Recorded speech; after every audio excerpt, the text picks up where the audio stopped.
3. Un saludo muy especial a todas las personas que nos escuchan y nos ven a través del canal de YouTube. Continuamos con nuestras enseñanzas. Estamos en Primera de Timoteo capítulo 2 y estamos en nuestro contexto de los versículos 9 al 15, hablando acerca de las mujeres y sus funciones en la iglesia. Entonces quiero que me acompañen por favor a Primera de Timoteo, capítulo 2, versículo 9 al 15.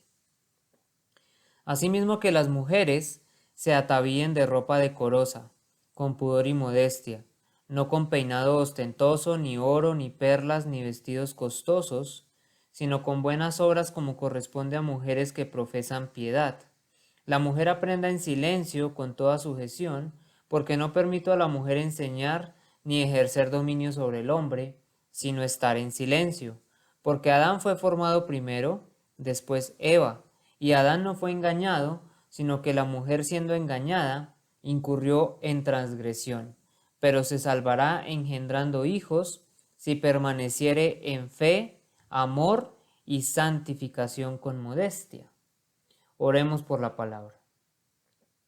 Amado Señor Dios Todopoderoso, yo te entrego, amado Padre, este momento. Te doy gracias, amado Señor, por permitirnos exponer tu palabra, por permitirnos un momento en donde podemos escuchar las enseñanzas bíblicas. Te pido, mi Señor, que por favor nos guíes, nos ilumines a través de tu palabra, Señor. Espíritu Santo, guíanos. Danos luz a través de las Escrituras y permítenos entenderlas y también aplicarlas a nuestras vidas. Te entrego este momento y te pido por favor que me guíes como predicador en la exposición del texto bíblico, mi Señor. Asimismo te pido por los corazones de las personas que están escuchando este sermón, para que sea tu palabra, amado Padre, iluminando sus vidas. Te pido, mi Señor Dios, que nos guíes y nos lleves a toda verdad. Tu palabra es verdad, mi Señor. Amén. Bueno, este es el cuarto sermón referente al tema de las mujeres en la iglesia y sus funciones. Hemos estado en el contexto de los versículos 9 al 15 y conforme avancemos el día de hoy cerraremos este capítulo este capítulo 2 de Primera de Timoteo. Recordemos que pues estamos en el contexto general del libro y cuando el apóstol Pablo se reúne con los ancianos de Éfeso en Mileto, después de que él ha pasado allí 3 años de ministerio apoyando y enseñando a la iglesia, él expresa una preocupación acerca de la iglesia de Éfeso y dice: tened cuidado de vosotros y de toda la grey, en medio de la cual el Espíritu Santo os ha hecho obispos para pastorear la iglesia de Dios, la cual él compró con su propia sangre. Sé que después de mi partida vendrán lobos feroces entre vosotros que no perdonarán al rebaño, y que de entre vosotros mismos se levantarán algunos hablando cosas perversas para arrastrar a los discípulos tras ellos. Por tanto, estad alerta y recordando que por 3 años, de noche y de día, no cesé de amonestar a cada uno con lágrimas. Hechos 20, versículo 28 al 31. Pablo expresó su preocupación por la iglesia y exhortó a los ancianos u obispos a perseverar en la doctrina apostólica que habían recibido durante los 3 años de ministerio que Pablo estuvo enseñando en la iglesia de Éfeso. Recordemos que la iglesia de Éfeso ha tenido un comienzo maravilloso, nace en medio de una sociedad pagana y se levanta como luz en medio de las tinieblas, pero el mismo apóstol sabía que el enemigo no se iba a quedar de brazos cruzados e iba a atacar a la iglesia e iba a infiltrar falsas enseñanzas y falsos maestros que iban a corromper la doctrina con sus vidas impías e iban a incitar todo esto en la iglesia, lo cual ocurrió con el tiempo. Y luego de que termina su primer encarcelamiento en Roma, Pablo encuentra una iglesia distorsionada y alejada de la doctrina con la cual se fundó. Después de su primer encarcelamiento, Pablo se reúne con Timoteo en Éfeso y descubren todo el desorden e impiedad que se estaba viviendo en la iglesia.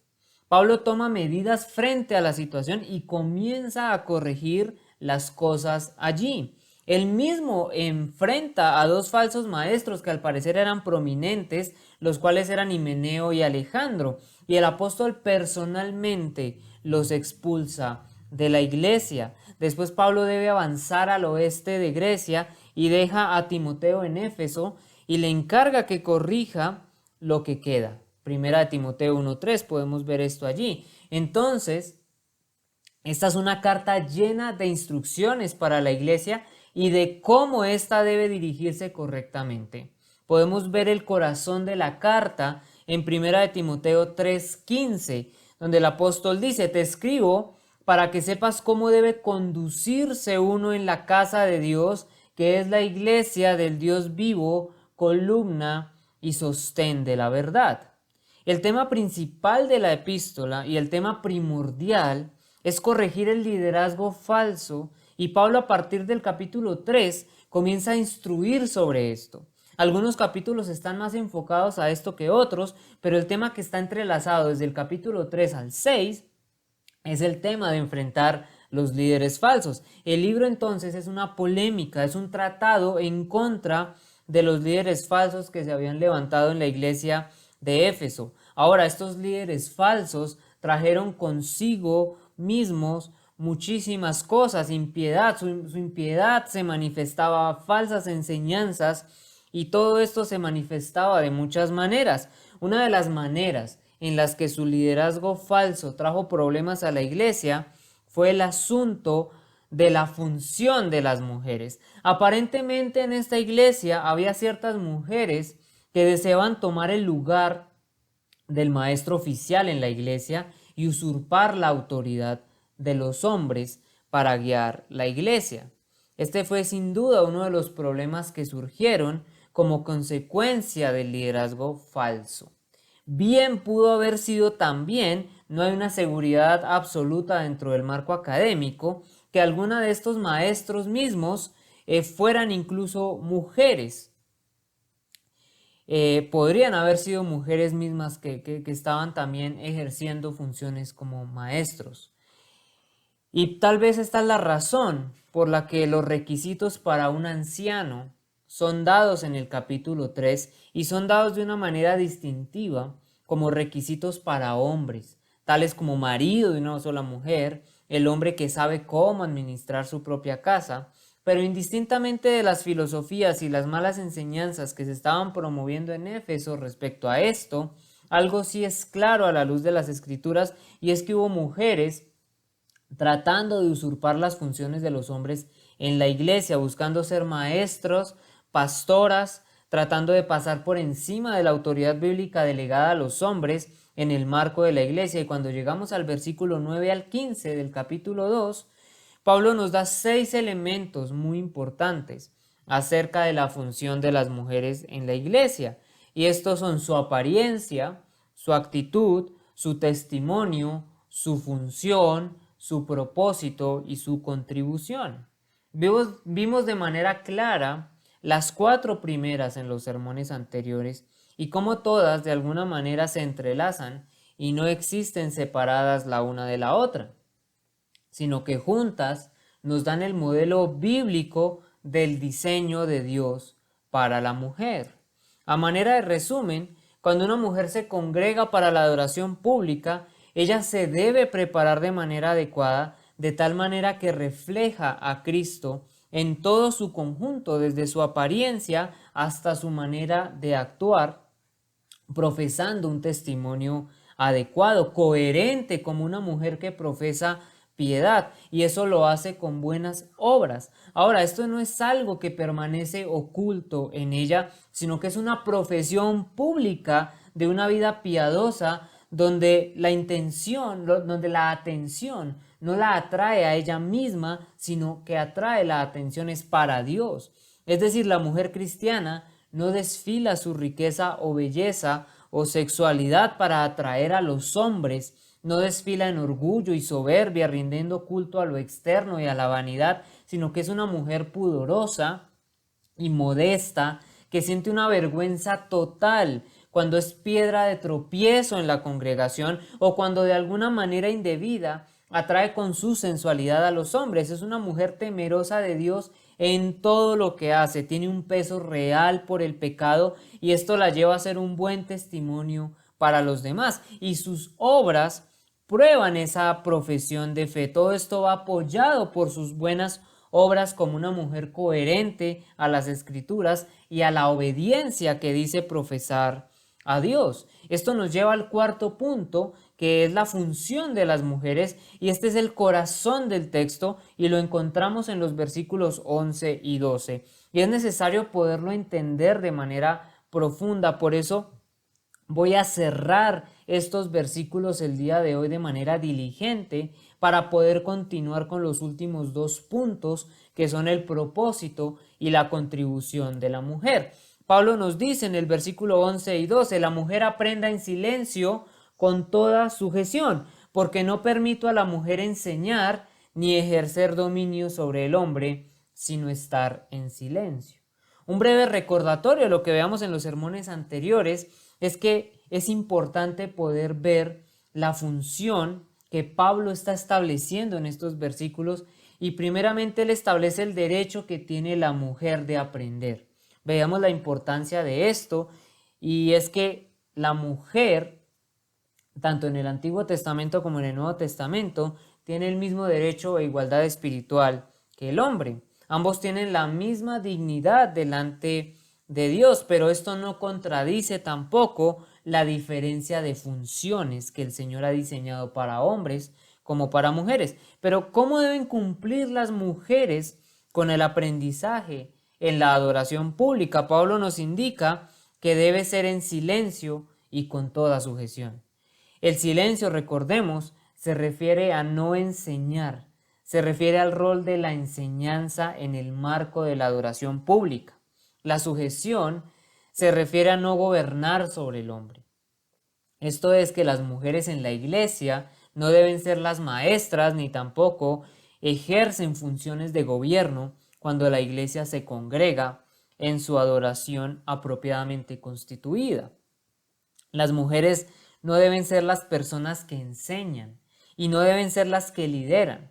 El contexto presenta de una manera muy clara el mandato que el apóstol está dando, porque el versículo 12 dice, porque no permito a la mujer enseñar ni ejercer dominio sobre el hombre. Pablo define el tipo de silencio del que está hablando y el tipo de sujeción del que está hablando. En la congregación, en la iglesia, las mujeres no deben enseñar ni predicar y no deben gobernar. Ahora, no hay duda de que eso es exactamente lo que está diciendo. Claramente en Éfeso, algunas mujeres estaban buscando ser ambas cosas. Y esa es la razón por la que Pablo tiene que enfrentar esto. Ahora, en el último sermón, vimos un pasaje paralelo en 1 Corintios capítulo 14. Los versículos son 34 y 35. Y quisiera que lo pudiéramos ver con cierta claridad, porque son pasajes que tratan de lo mismo desde dos perspectivas de iglesias independientes la una de la otra. Pablo manda en 1 Corintios lo siguiente, que las mujeres guarden silencio en las iglesias porque no les es permitido hablar. Antes bien, que se sujeten, como dice también la ley, y si quieren aprender algo, que pregunten a sus propios maridos en casa, porque no es correcto que la mujer hable en la iglesia. 1 Corintios 14, 34 y 35. El trasfondo del capítulo 14, para poderlo ver en un contexto, es que Pablo está corrigiendo varias cosas en la iglesia de Corintio. Y en el capítulo 14, Pablo está corrigiendo el uso de las lenguas y la profecía en la iglesia. En el versículo 1, Pablo habla de la profecía. Ahora, recordemos que la profecía habla neotestamentariamente, habla de proclamar, así como en el Antiguo también, habla de proclamar la palabra de Dios, enseñar la palabra de Dios. Y en el versículo 2 habla de las lenguas. Después tenemos una comparación entre el profetizar y las lenguas a lo largo de todo el capítulo, y él dice lo siguiente: claro, es mejor profetizar, pero también en el versículo 39 dice: no deben dejar de hablar en lenguajes legítimos. En la época apostólica, el don de lenguas era un don legítimo que sirvió como testimonio y señal para los judíos no creyentes, así como Pablo lo explica en Primera de Corintios, en el mismo capítulo 14, versículos 20 al 22.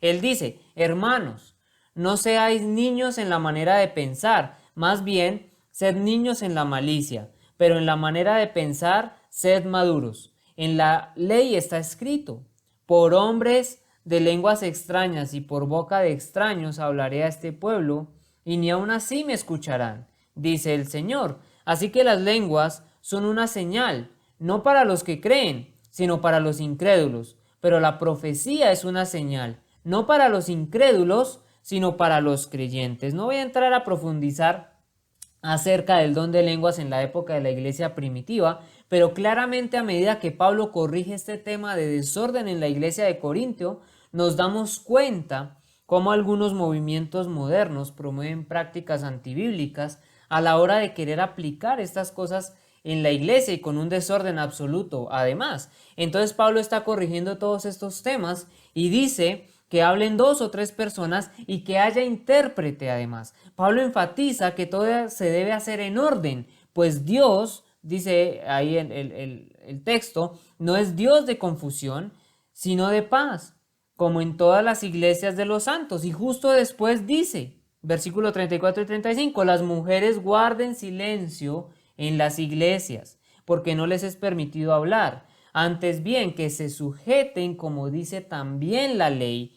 Y si quieren aprender algo, que pregunten a sus propios maridos en casa, porque no es correcto que la mujer hable en la iglesia. El apóstol está organizando la reunión pública cuando la iglesia se reúne y dice: las mujeres guarden silencio, no hablen públicamente en la asamblea de la iglesia, ni en lenguas ni en profecía. Entonces, si vemos Primera de Timoteo, vemos que las mujeres no deben predicar o enseñar. Y si vemos en Primera de Corintios 14, 34 y 35, podemos concluir que las mujeres simplemente no deben hablar en lenguas y las mujeres no deben dar profecías en la iglesia. No se debe proclamar en la iglesia. ¿Por qué? Porque no se les permite. ¿Y por qué no se les permite? Porque deben estar bajo obediencia. ¿Y por qué? Porque la ley de Dios dice eso. Eso es lo que dice el apóstol cuando dice que se sujeten, como dice también la ley, haciendo referencia a la ley de Dios. Y dice el apóstol: porque no es correcto que la mujer hable en la iglesia. Esto no quiere decir que no pueden hablar o hacer preguntas legítimas.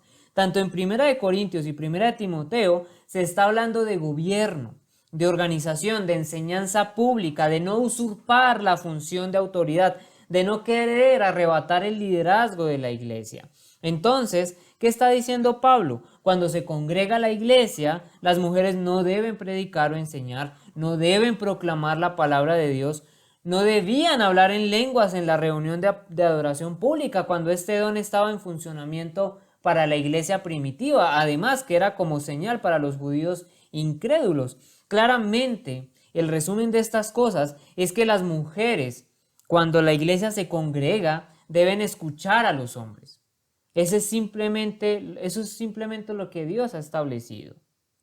Es curioso ver que algunos movimientos modernos, entre comillas, del cristianismo, que son los que promueven todo este tipo de desorden, de experiencias místicas y de balbuceos, que no son lenguajes legítimos de los que habla la Biblia cuando habla acerca del don de lenguas, son los que también promueven que las mujeres deben ser pastoras y maestras y tener funciones de autoridad en la iglesia. Entonces, en aquellos lugares tenemos a personas hablando desordenadamente, una cantidad de balbuceos sin intérprete, mujeres supuestamente hablando también este tipo de balbuceos en un desorden absoluto, y mujeres pastoras predicando la palabra en la reunión pública de oración, ejerciendo posición de liderazgo como las ancianas de la iglesia. Es decir, están haciendo todo lo opuesto a lo que la Escritura manda y establece en la iglesia. Cuando Pablo habla del silencio, no está hablando de que las mujeres no pueden pronunciar ninguna palabra. Eso lo vimos en el sermón anterior. Hay un momento adecuado y un lugar adecuado para que las mujeres también hablen, para que pregunten, para que alaben e incluso enseñen a otras mujeres. El hecho que Pablo diga que si las mujeres quieren aprender algo, que pregunten a sus propios maridos, no está hablando tampoco de que una mujer no pueda hacer una pregunta legítima en la iglesia. Aquí hay dos aspectos muy importantes e incluye a los hombres también. El hombre cristiano debe ser capaz de instruir bíblicamente a su esposa y ser diligente al estudiar la palabra para poder guiar a su esposa e hijos en su hogar. Pero tenemos que tener en cuenta que el contexto del pasaje de lo que está hablando, y está hablando es de la sujeción y de que ellas no pueden ejercer el rol de maestras en la iglesia y que no deben enseñar en la reunión pública cuando la iglesia se reúne. El contexto aquí es no interrumpir, no ser insubordinadas y no querer opacar a los hombres de alguna manera, violentar la enseñanza o el liderazgo de la iglesia que recae sobre los hombres. No, que no pueden hacer preguntas. El contexto es de que no deben interrumpir, de que no deben opacar, de que no deben tratar de arrebatar allí el tema de la enseñanza y el tema del liderazgo en la iglesia. Entonces, porque si nosotros lo vemos que la mujer definitivamente no puede preguntar nada en la iglesia, solamente le puede preguntar al esposo, lo cual no está mal. Si el esposo es un esposo que pues primeramente es bíblico, es creyente y pues es un fiel sacerdote allí de su hogar. Pero si lo miramos sin el contexto que les acabo de mostrar acerca de la interrupción, si lo miramos sin ese contexto, pues una mujer soltera estaría en una gran desventaja, porque ¿a quién le preguntaría si no tiene esposo que le pueda explicar? O las mujeres que tienen esposos incrédulos tampoco podrían solucionar sus dudas sobre la enseñanza que se impartió en el servicio de adoración. El contexto está hablando de liderazgo, de enseñanza pública, de no interrupciones, de no insubordinaciones.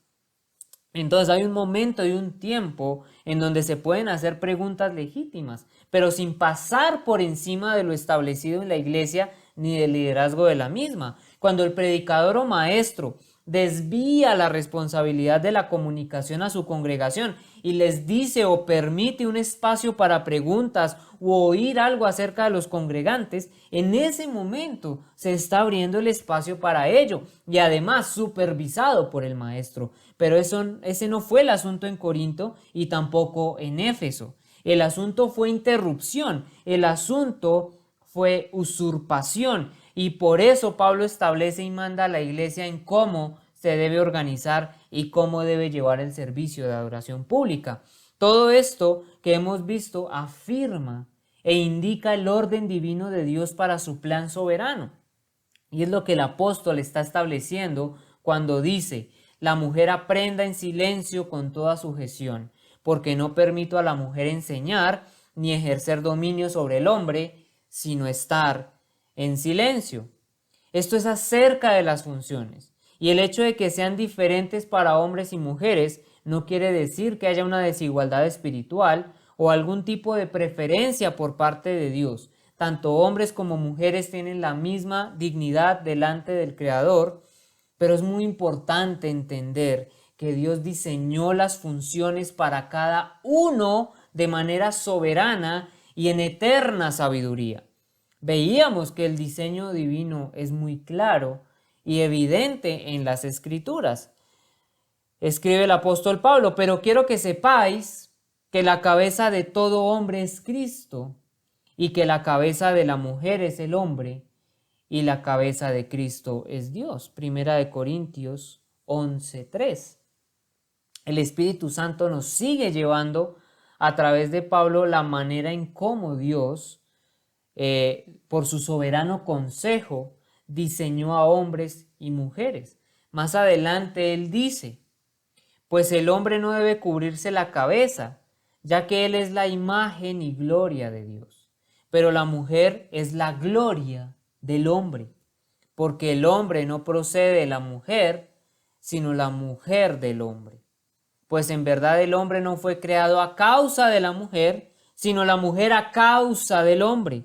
Primera de Corintios 11, versículos 7 al 9. Entonces el hombre en un sentido es el sol y la mujer es la luna que refleja la luz del sol. El hombre es el representante del dominio glorioso y el liderazgo de Dios, y la mujer es la representante del que sigue. La mujer es la gloria del hombre. Dios pudo haberlos creado juntos. Él pudo haber dicho hombre y mujer y habrían estado ahí simultáneamente, y pudo haber dicho son iguales en sus roles y funciones, salgan al mundo y vean a ver quién gana. Pero Dios no hizo eso, porque Él es eternamente sabio y justo y sabe cómo hace las cosas. ¿Acaso nosotros, siendo criaturas limitadas e imperfectas, podemos decirle a Dios cuál debería ser la manera correcta de establecer el orden de su creación? El Señor en su eterno consejo y sabiduría establece el orden de las cosas. ¿Y por qué queremos pelear contra eso?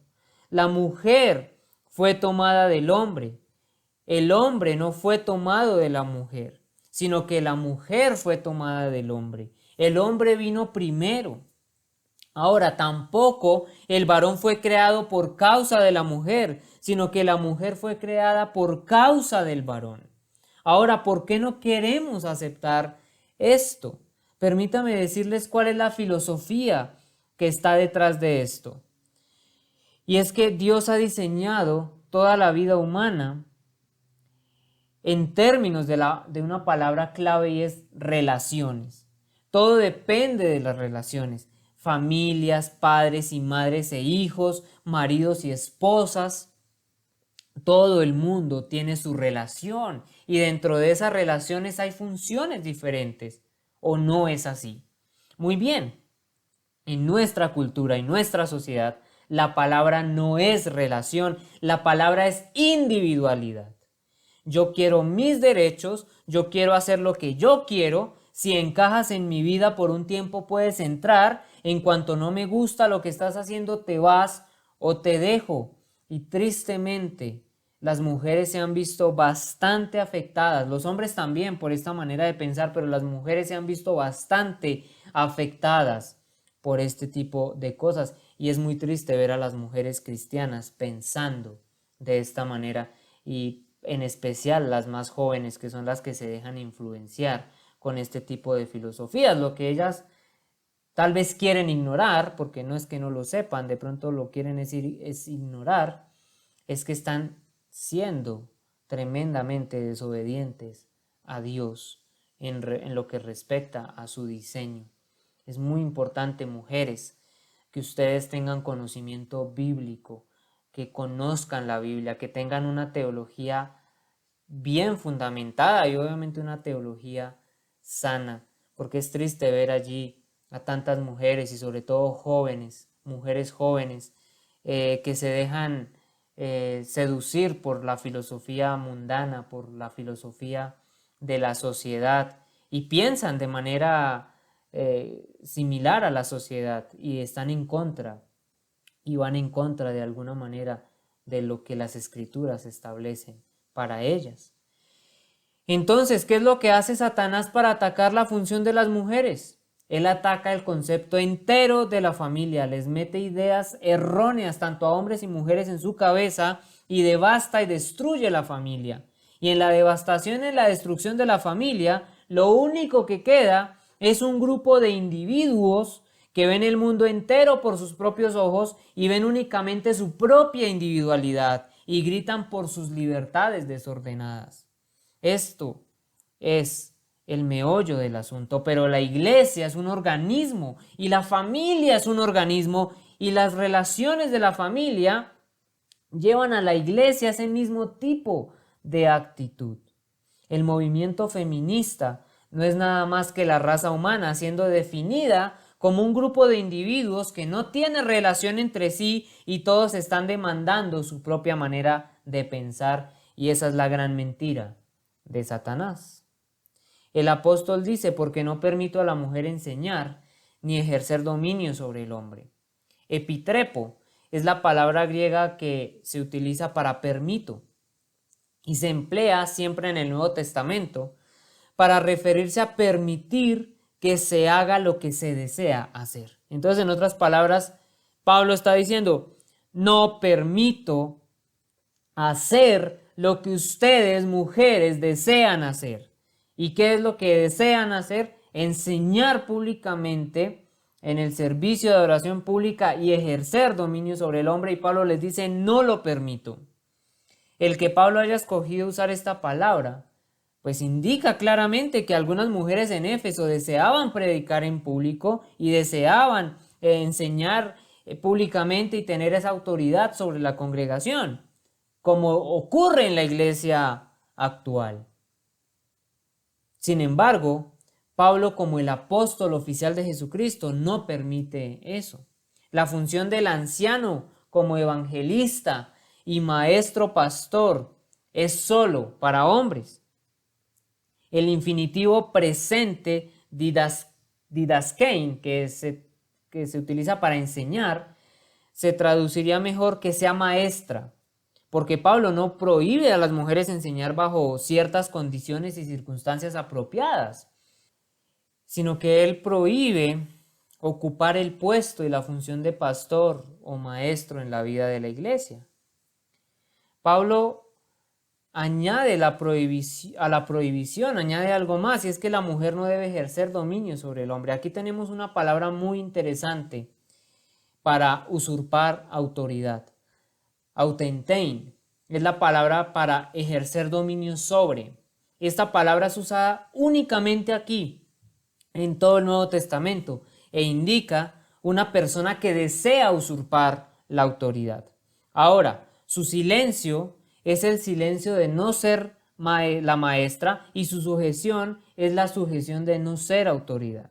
Ella no debe tener autoridad por encima del hombre. En la iglesia ella no debe ser un maestro, ella no debe ser una líder en la iglesia. Esa es la prohibición que el apóstol nos da.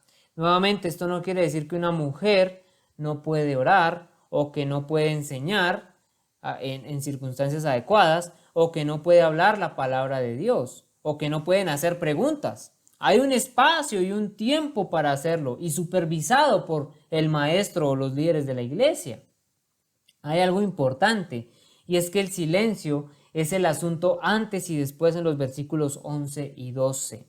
Esto encierra la sección de la función, y detrás de esta manera contiene la idea principal. No pueden ejercer la función de maestro y líder en la iglesia porque eso es incoherente con su diseño dado por Dios. Esto no imposibilita completamente la enseñanza de la mujer. Priscila y Aquila instruyeron a Apolos en Hechos 18:26, pero lo hicieron en privado y no en la adoración pública de la iglesia, y las mujeres pueden y deben enseñar a otras mujeres, Tito 2:3-4. Ni tampoco significa que las mujeres no pueden orar, simplemente que no deben guiar las oraciones durante la adoración pública en la iglesia. No quiere decir que las mujeres no tengan dones espirituales en la oratoria y el liderazgo. El asunto es dónde ejercen y cuándo, en qué momento ejercen ellas esos dones. Algunos preguntan si las mujeres pueden ocupar posiciones de liderazgo en el campo misionero a falta de hombres. Es significativo que Pablo, que escribió este pasaje, fue el más grande misionero que el mundo haya visto, pero no hizo excepciones tampoco en el campo misionero. Dios no viola sus principios por conveniencia. Si faltan hombres, nuestro Señor Jesús dijo: orad al Señor de la mies que envíe ¿qué? Obreros a su mies. Elizabeth Elliot, quien fue un instrumento maravilloso de Dios en la expansión del reino, la esposa maravillosa de aquel misionero Jim Elliot, quien murió como mártir, después de la masacre de su marido y varios otros misioneros en Ecuador. Ella fue la única persona bíblicamente preparada que podía hablar el lenguaje auca. La única que quedaba, pero ella estaba tan convencida en su corazón de que ella no podía violar la palabra de Dios, que ella tomó a uno de los hombres aucas y le enseñó semanalmente en privado a ese hombre un sermón cada semana para que él lo pudiera predicar en la iglesia en el día del Señor. Muy parecido a lo que sucedió con Aquila y Priscila. Ella no asumió la función de la predicación, pero a ella no le molestó ir a instruir al predicador. Las mujeres deben dejar de creer la mentira de Satanás, de que la única función importante es la del liderazgo. Las personas por lo general desean lugares de preeminencia y no servir humildemente a otros, sino estimular su egoísmo y ganar poder y control. Pero esa no es la función del liderazgo. Eso no es ser líder. Ser líder es servir a los demás. Los líderes llevan una carga muy pesada y una responsabilidad enorme. Por algo, Santiago en su libro dice: no procuren todos ser maestros, porque el juicio ciertamente es más grande. Es algo serio, es de una responsabilidad inmensa, inmensa. Entonces, la función de subordinarse, mis queridas mujeres, muchas veces es una bendición, es la sensación de mayor paz y felicidad que puede haber. La subordinación no es un castigo, sino que al contrario es un privilegio. Ya hemos hablado en parte acerca del diseño de Dios para hombres y mujeres, y es que no se puede desligar de las funciones establecidas por Dios para ambos. Esto nos lleva al siguiente punto que el apóstol trata en este texto: el propósito de la mujer en la iglesia, versículo 13, porque Adán fue formado primero, después Eva, y Adán no fue engañado, sino que la mujer, siendo engañada, incurrió en transgresión. El lugar de la mujer fue ordenado en el orden de la creación. Adán fue creado primero y después la mujer. Primero es protos, primero en rango, primordial. Es necesario volver a nuestro pasaje paralelo en Primera de Corintios. Dice: pues el hombre no debe cubrirse la cabeza, ya que él es la imagen y la gloria de Dios. Pero la mujer es la gloria del hombre, porque el hombre no procede de la mujer, sino la mujer del hombre. Pues en verdad el hombre no fue creado a causa de la mujer, sino la mujer a causa del hombre. Primera de Corintios 11, 7 al 9. Esta es la razón por la que la mujer debe reconocer la autoridad del hombre. En la creación Dios hizo al hombre primero. Ahora mantengamos esto en mente. El hombre fue hecho para Dios y la mujer fue hecha para el hombre. Eva fue hecha para Adán. Ella fue hecha para ser su ayuda. Génesis 2, 18 al 25. Y como nos explica Pablo, la mujer es la gloria del hombre. El hombre es la gloria de Dios, la mujer es la gloria del hombre. Ella es hecha para ser la ayuda idónea del hombre. Ojo, no para servir al hombre, para ser la ayuda idónea del hombre. Aquellos hombres que de pronto tienen esa mentalidad machista y de alguna manera quieren subyugar allí a sus esposas o a las mujeres o quieren tener como señorío. No. La mujer es hecha para ser la ayuda idónea del hombre. Ella es nuestro gran apoyo. Una mujer piadosa, una mujer virtuosa es el regalo más grande que un hombre puede recibir. Entonces ella debe seguir la guía de él, vivir en su provisión, encontrar seguridad en la fortaleza de él y protección en la valentía de él. El apóstol no está negando que la mujer no haya sido creada a la imagen de Dios. A lo largo de este pasaje, el apóstol menciona el relato de la creación. Él sabía que el varón y la mujer fueron creados a semejanza de Dios. Sin embargo, su objetivo es aclarar quién es la gloria de quién. Tampoco la enseñanza de Pablo estaba instigada por alguna situación cultural en Éfeso y que por lo tanto no puede aplicarse al día de hoy como los defensores del liberalismo teológico argumentan. Pablo expone esta verdad tan importante tanto en Corinto como en Éfeso y no argumenta a causa de razones culturales o filosóficas, sino que apela directamente al origen de la creación del hombre y de la mujer para establecer una verdad que es original desde la creación misma del hombre y la mujer. Pablo no presenta la función de las mujeres como resultado de la caída. La función de la mujer fue establecida y del hombre fue establecida desde la creación, antes de la caída. Entonces no es resultado de la caída, sino que usa este acontecimiento además para comprobar el propósito de Dios desde el inicio. Él señala que Adán no fue engañado, sino que la mujer, siendo engañada, incurrió en transgresión. Génesis 3 del 1 al 7.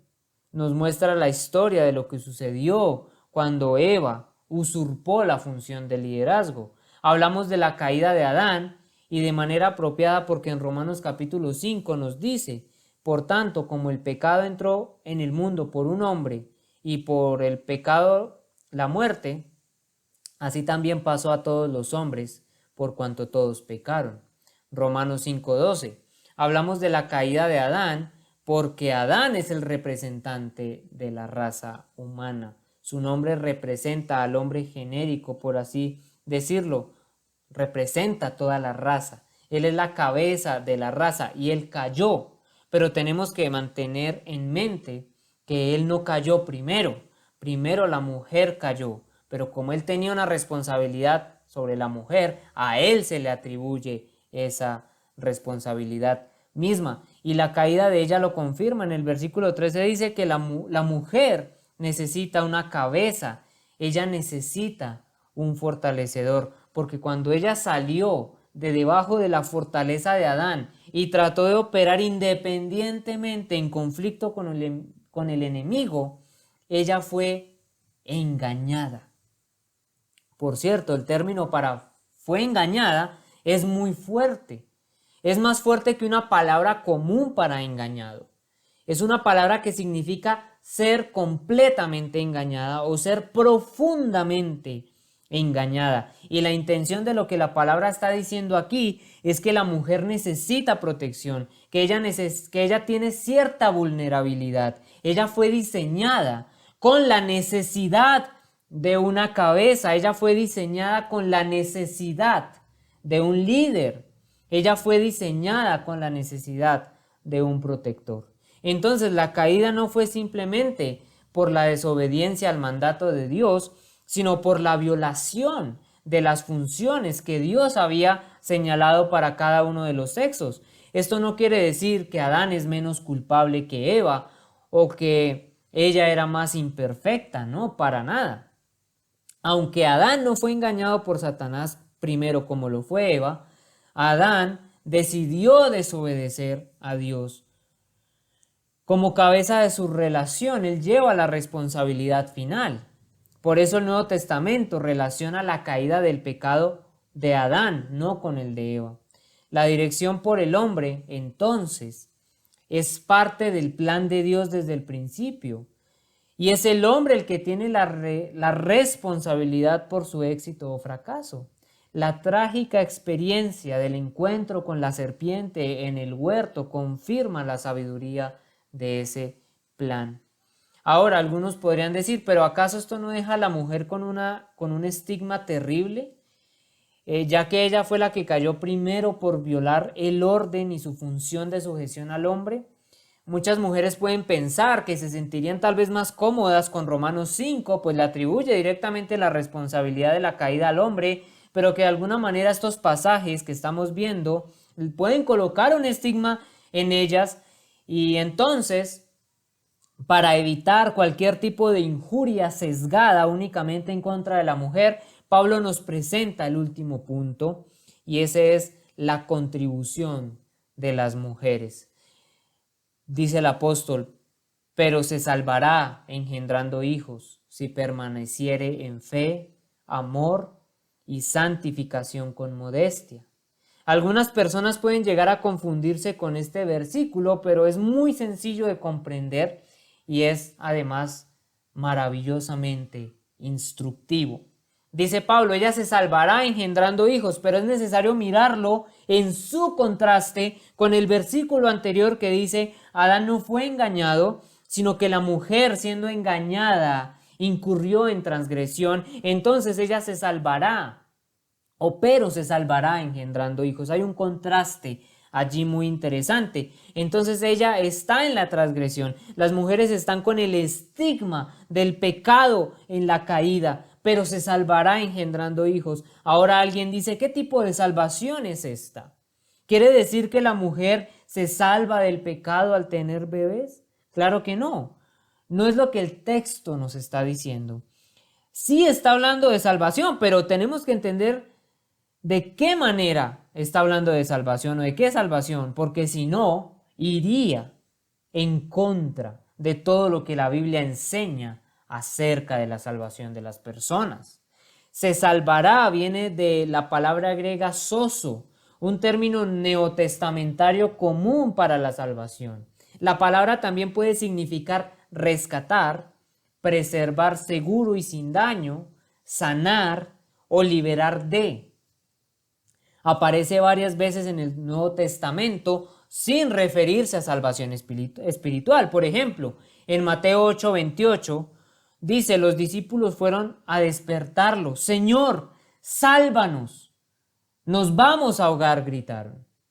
En Mateo 9:21 vuelve a aparecer la misma palabra, porque pensó: si tan solo toco su túnica, quedaré sana. En Mateo 27:40 dice la palabra: pero mírate ahora, le gritaban. El relato cuando nuestro Señor estaba en la cruz. Dijiste que ibas a destruir el templo y a reconstruirlo en 3 días. Muy bien, si eres el Hijo de Dios, sálvate a ti mismo y bájate de la cruz. La palabra habla de salvación, pero no en términos de pecado y vida eterna. Es obvio que Pablo no tiene el propósito de enseñar que las mujeres se salvarán eternamente de la paga del pecado engendrando hijos. Eso sería contradictorio con la enseñanza bíblica de que la salvación es por gracia, mediante la fe solamente. Romanos, capítulo 3, versículo 19 al 20. El tiempo futuro y el empleo del plural indican que incluso no solamente se está refiriendo a Eva, sino que se está refiriendo a todas las mujeres, en relación como muestra el contexto aquí Pablo. Entonces, ¿qué tipo de afirmación general es esta? ¿Qué tipo de salvación quiere indicar aquí?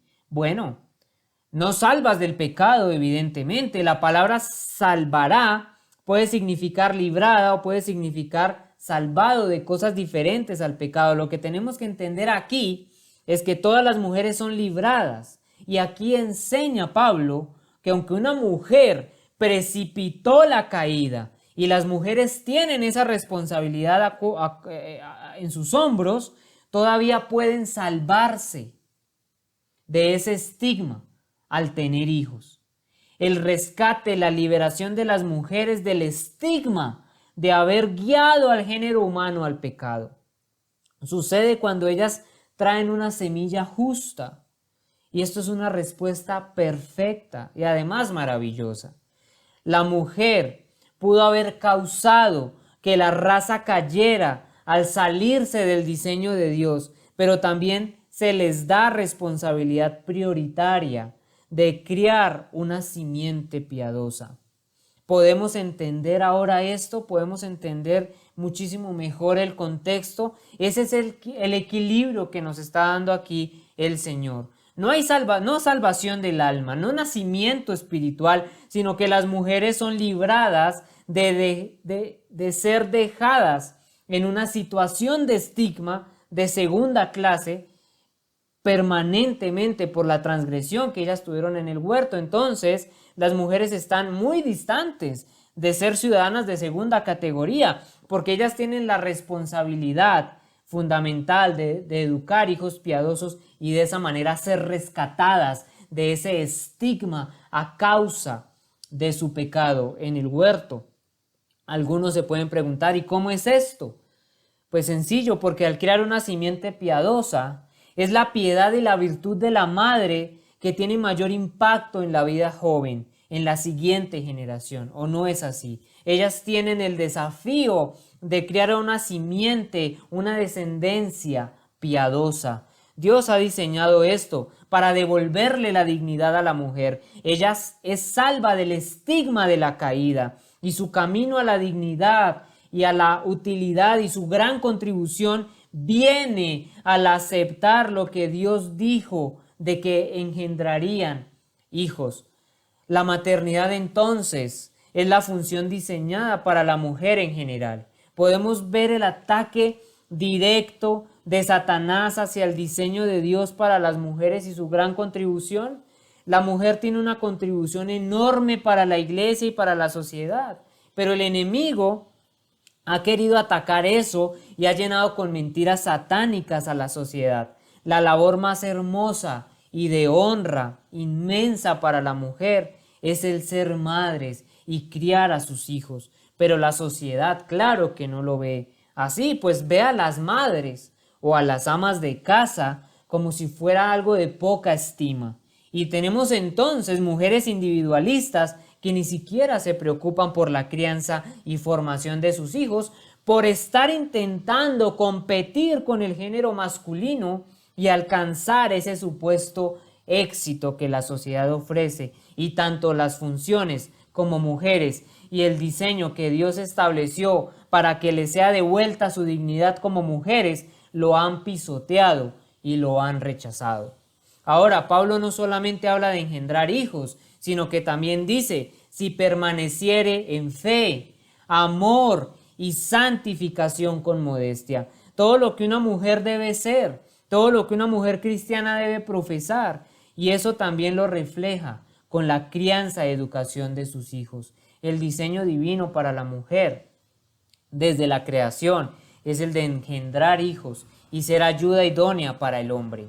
Con la caída, el castigo por el pecado de ella se refleja en el dolor que sienten a la hora del parto, pero el resultado de engendrar al hijo es la liberación del estigma del pecado. Es maravilloso ver cómo Dios ha diseñado esto.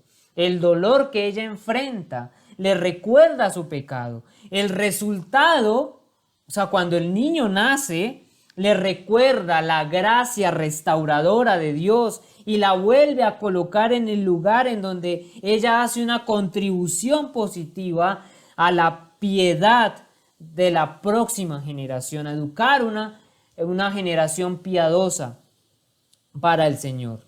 La mujer pudo haber causado que toda la generación se hundiera en el pecado, pero Dios le permite restituirse al engendrar y criar hijos piadosos, educar una generación piadosa para Dios. Lo que el Espíritu Santo nos dice a través de Pablo es que la mujer debe aceptar su función dada por Dios, y esa función no consiste en el liderazgo público de la iglesia, sino el de crear una descendencia piadosa. Y esa es la razón por la que el apóstol dice que ella se salvará al engendrar hijos, pero solo si permaneciera en fe, amor y santificación con modestia o dominio propio. Si ella es piadosa, ella puede criar a esa generación, a esa descendencia piadosa. ¿Saben una cosa?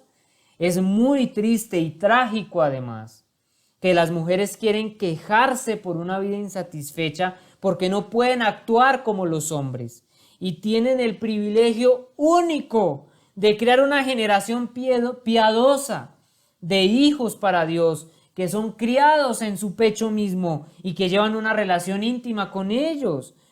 Esto ningún padre lo puede llegar a experimentar o conocer.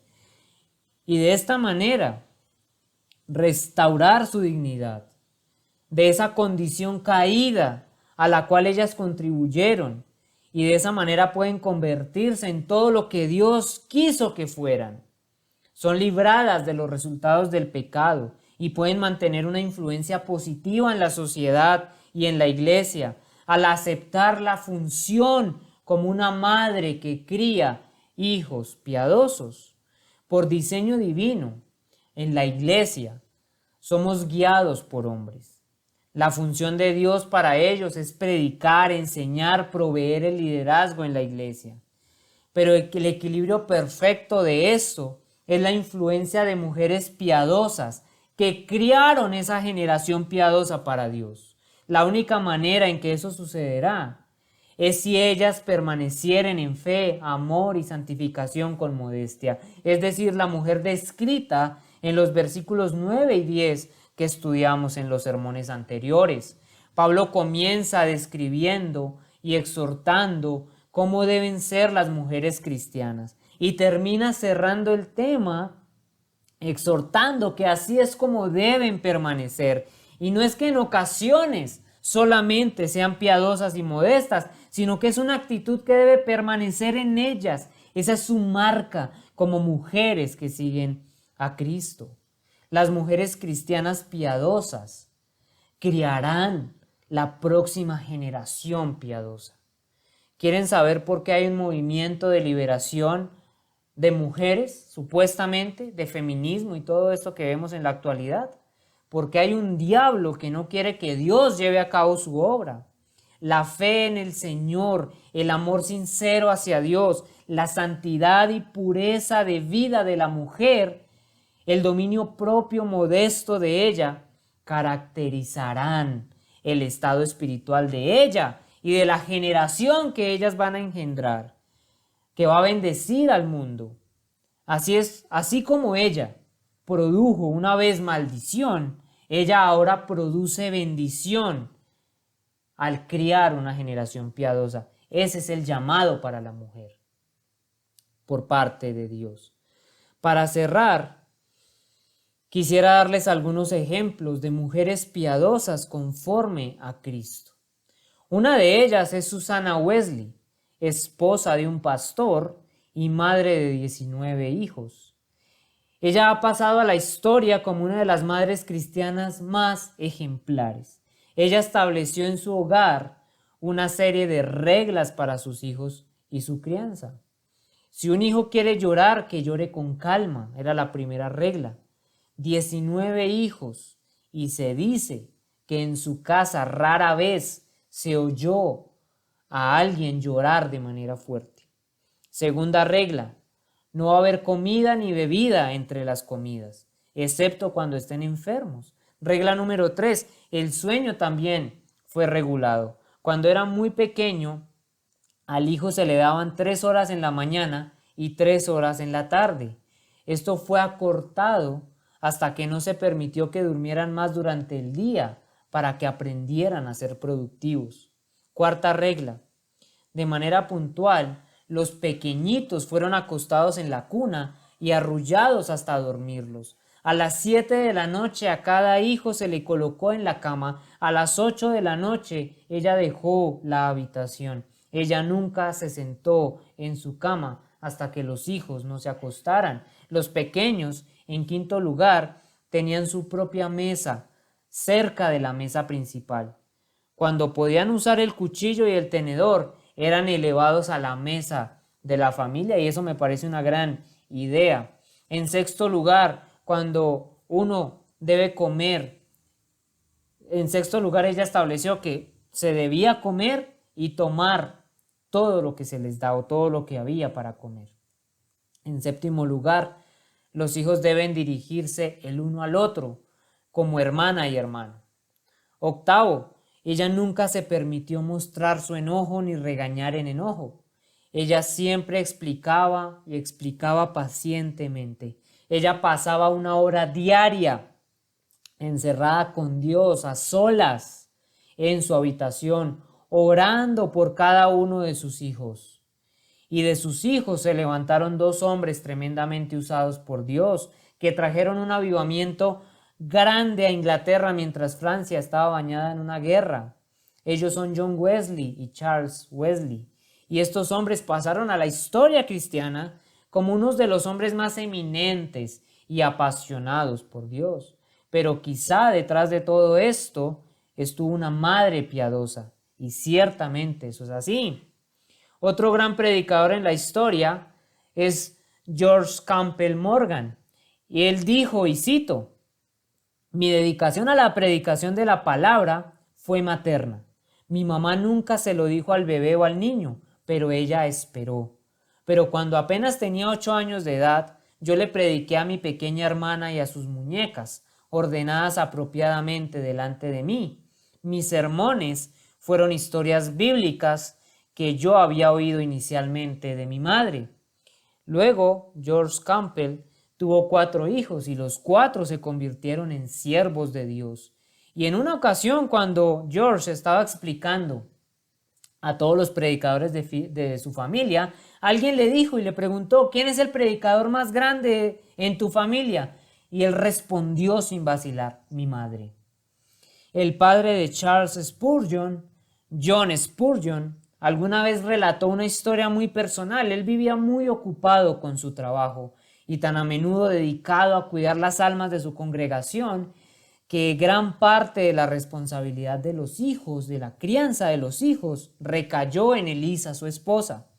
Aunque esto le preocupaba a John y a veces le dejaba sentirse culpable, durante un tiempo de ocupación mientras estaba en su ministerio, lo interrumpió su ministerio para volver a casa y dice él, abrí la puerta y me sorprendí al no encontrar a ninguno de los niños en el vestíbulo.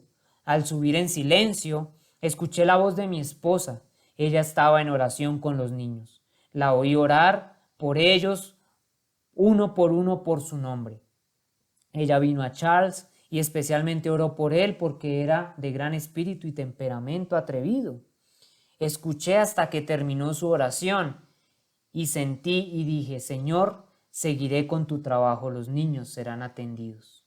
Ahí está la función de una mujer piadosa en la iglesia. Yo le ruego al Señor que Dios nos conceda a esas mujeres piadosas en Cristo, que criarán a la siguiente generación piadosa para la obra del Dios y Rey soberano nuestro Señor Jesucristo. Oremos. Amado Señor, todopoderoso eres tú. Gracias por tu palabra. Gracias por este espacio, por este momento que nos permites para exponer tu palabra, mi Señor. Yo tan solo te pido por las personas que escuchan estos sermones, Dios Santo, que los ilumines en sus corazones con tu santa palabra. Llévalos al arrepentimiento genuino, Espíritu Santo. Permíteles encontrar el camino verdadero y ser alumbrados por tu palabra.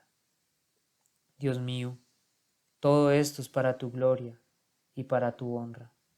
Gracias, amado Señor, por permitirnos explicar cada versículo, texto a texto, capítulo a capítulo de tus sagradas escrituras, Señor. Gracias.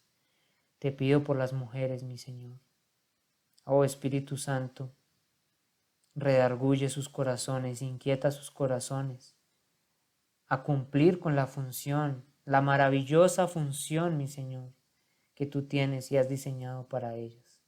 También permítenos a nosotros como hombres, como varones, poder tomar las funciones que tú nos has dado y has diseñado para nosotros, y que podamos ser bíblicos, amado Señor, tanto hombres como mujeres, en nuestra manera de conducirnos en la iglesia, en la familia y en nuestra vida diaria. Oh mi Señor, te entrego los corazones, Dios Santo, de la congregación y de las personas que escuchan y ven este mensaje, mi Señor. Gracias, mi Señor. Toda la gloria y toda la honra son para ti. Amén.